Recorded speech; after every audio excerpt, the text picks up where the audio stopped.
देखा है आपने? बड़ी पिक्चर है किताब की पहले पेज।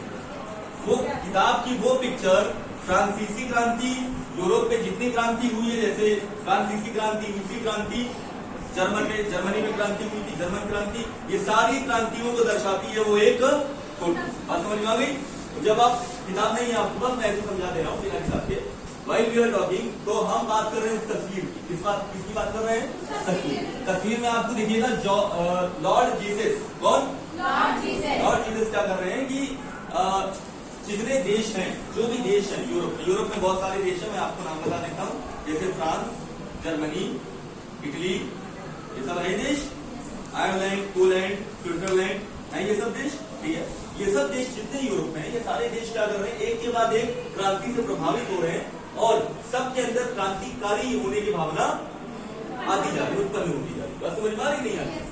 और इसी को हम फेज में पढ़ रहे हैं, यानी इसी को हम एक के बाद एक पढ़ते चले जा रहे हैं कि फ्रांस, फिर यूरोप, तमाम कंटिन्यूटी में, यानी एक साथ चल रहे हैं। तो अब 9th में आपने अलग अलग पढ़ा, यानी फ्रांस, कहीं पर फ्रांस पढ़ा, कहीं पर आपने रूस पढ़ा, कहीं पर आपने इटली पढ़ा। अब आप एक साथ पढ़ रहे हो पूरे यूरोप को, एक साथ जब मिला के पढ़ रहे हो तो वही टॉपिक है आपका नेशनलिज्म इन यूरोप। बात समझ में आ रही कि नहीं आ रही? तो उस फोटो में दिखाया दर्शाया ये है, वो एनसीईआरटी की पहले पेज में दी गई है।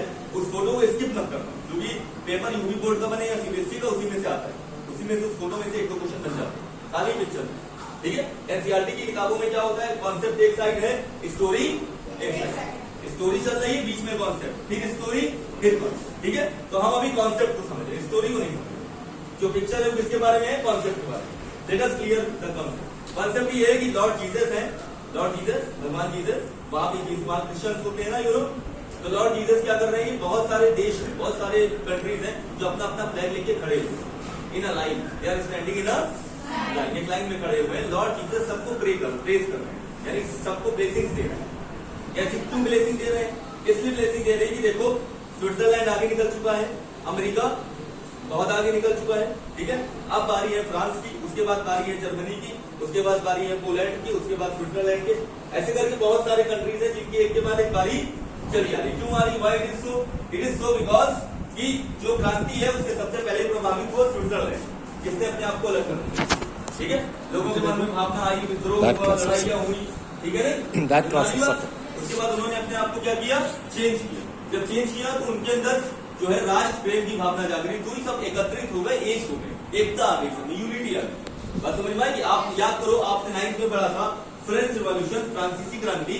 फ्रांसीसी क्रांति में एक टॉपिक था जिसमें आपको अलग अलग सिंबल दिखाई गए, अलग अलग सिंबल, अगर याद हो तो, इफ यू रिमेम्बर, अलग अलग सिंबल थे, लाइक टोपी थी, चेन था, याद आई?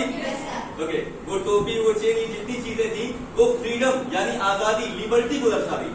किसको दर्शा रही थी? लिबर्टी।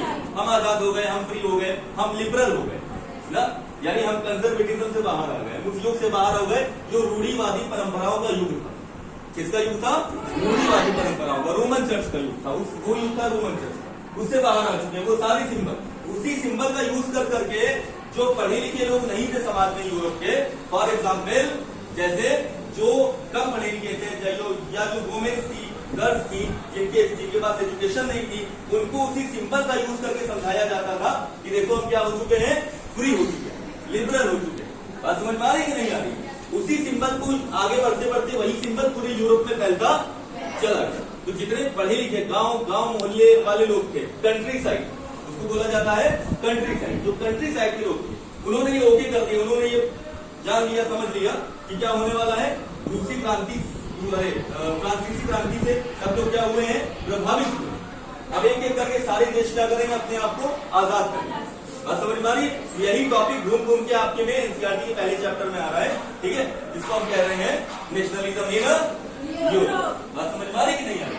चलो, अब उसमें क्या है कि लाइन लगा के लोग, जिस पिक्चर को मैं समझा रहा हूँ, पहले के किताब के पहले पेज की पिक्चर है, ये पहले चैप्टर की पहले पेज। ठीक है, इस पिक्चर है, आप देख लेना अगर जाके, उसी को मैं अभी आपको एक्सप्लेन कर रहा हूँ, क्योंकि उससे 2-4-5 नंबर के क्वेश्चन आते हैं हाई स्कूल में, चाहे वो कोई भी बोर्ड हो, कोई फर्क नहीं।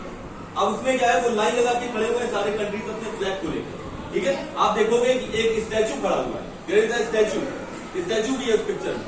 स्टैचू क्या है? Statue of liberty. उसको क्या बोला जाता है? आजादी का प्रतीक। किसका प्रतीक? आजादी का। भाई आजाद हो रहा है ना देश।